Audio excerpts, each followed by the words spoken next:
crutch holding me up. My eyes are shut, I've had enough. I am going to the other side. I got a Cooper crutch holding me up. My eyes are shut, I've had enough. I am going to the other side. I got a Cooper crutch holding me up.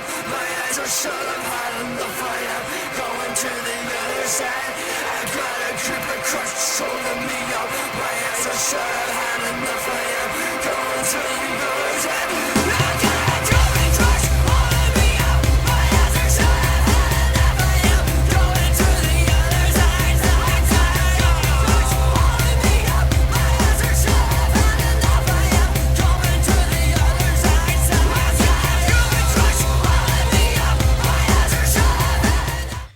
So, my thinking behind the track, the original has this sort of build-up section in the middle of it, and then it kicks in with this 4 on the floor. And I think that's what made us think this would lend itself to a dance remix. It had this really good driving The section. bass, doom, Ding, doom, ding, doom, ding, doom, ding. doom. And every time we listen, we'd been playing this track in the office for a couple of months now, and just every few weeks we put it on and just think it's incredible. And I wanted to retain that element, that real sort of drive, and Yeah. because it worked with the vocal, it was there already. I wanted just to make it a bit more clubby. So Yeah, I had that bass in my original yeah.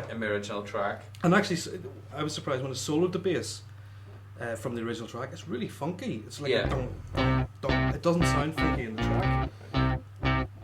So I because I didn't have to do a trancey and Yelly Nelson style remix, I was a bit more freedom. So I thought I wanted to do something dirty, a bit grittier, a bit sort of big drums, sort of distortion, using a lot of distortion. And I think that funnily enough, mine sounds more like a remix of yours than it does like a remix of the original, Yeah. with all the big noisy drum Yeah, stuff that's- in it, that's- and the noisy build-ups and things. And your took probably spent the longest, I would say. So I fumbled around like when we were doing playbacks. You had chords in and sort of build-ups. You had 2 sections done, and I was still working on the drums, and I was just like, oh god, So I then came into. Do you think that's inherent in Logic? I Nope. mean, it's very easy in Ableton to just fire the loop. It was very easy initially to get the parts in, get them timed up. There was no time stretch, and it's all automatic. And then it was dead easy to sort of just fire loops in. And I find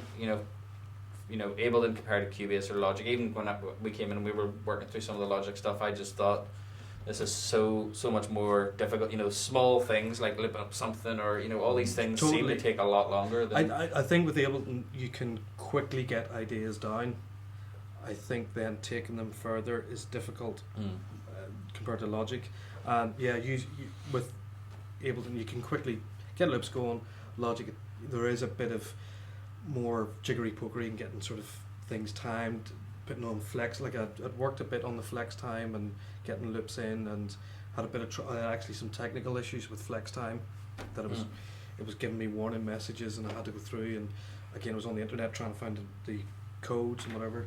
So I think though, if you are kind of working, if you'd sat down and gone to do a traditional remix in the style that you're known for, you probably could have done it as quickly as maybe we did ours. Yeah. That is, maybe you were Outside actively of trying to work outside your comfort zone totally. Yeah. But it's something I've wanted to do for I wanted to do a remix of that type for a long time, and that's the sort of music that I'm actually really into at home and stuff. So I wanted to try and nail it. So I'm probably the only one that didn't like the remix that I made.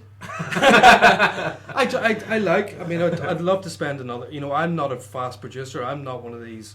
I read on the internet the forums that guys have 8 hours to arrange, 8 hours to do this, and 8 hours and it's done. I've spent months on tracks, weeks, and I do tend to fumble around a lot until something sparks, which is probably what you do. Is fumble around, but you do it a lot quicker. So.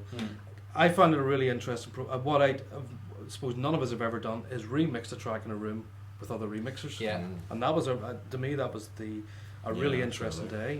Yeah, I mean, for me, mine ended up the way it ended up. I think I'll almost let the track, build itself. The thing that worked was the chords, and then that there was an obvious next step of you had these big chords and then a dead mouse thing, you know, because it would be difficult to do a, it would have been difficult to do a trance thing because it was, you know, it was too slow and the vocals just didn't fit. It would have been difficult to do. You know, if I had those chords already to do sort of more driving things, and you're having to, you know, so I think for me it sort of, I was just sort of trying to let it happen naturally to sort of let it, and I think, you know, I love so many different styles of music. You know, there isn't one particular style, so there was never, you know, when I heard the thing, I was never thinking initially I'm going to make this style of music, but I think you probably have a pretty clear idea of, you know, roughly the sort of style, and you know, you didn't want to make the trance thing, you wanted that driving thing, I wanted with sort a of live bass, and it was like Chemical Soul Waxy, hinting at those sort of yeah. I don't think I achieved it, but you know, and I did probably spend half of the time on the mix, which I struggled with, you know, because there was a lot of really big drums that were distorted, a lot of heavy basses, and it was real balancing act trying to get those, you know, and I had various people coming in and having a listen and chipping in, and you know. Yeah, I mean, it was interesting because you had there was the big live drums. Yeah.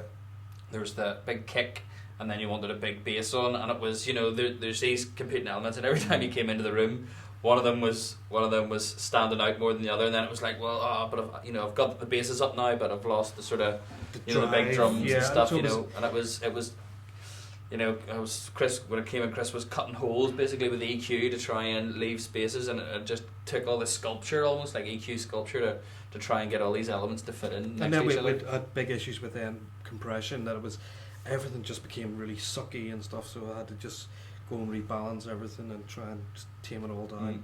But got there in the end, so really interesting process. Hope you guys enjoy listening to the mixes, and I hope you get something out of following the mixes online with us and their tutorials. So see you later. Cheers.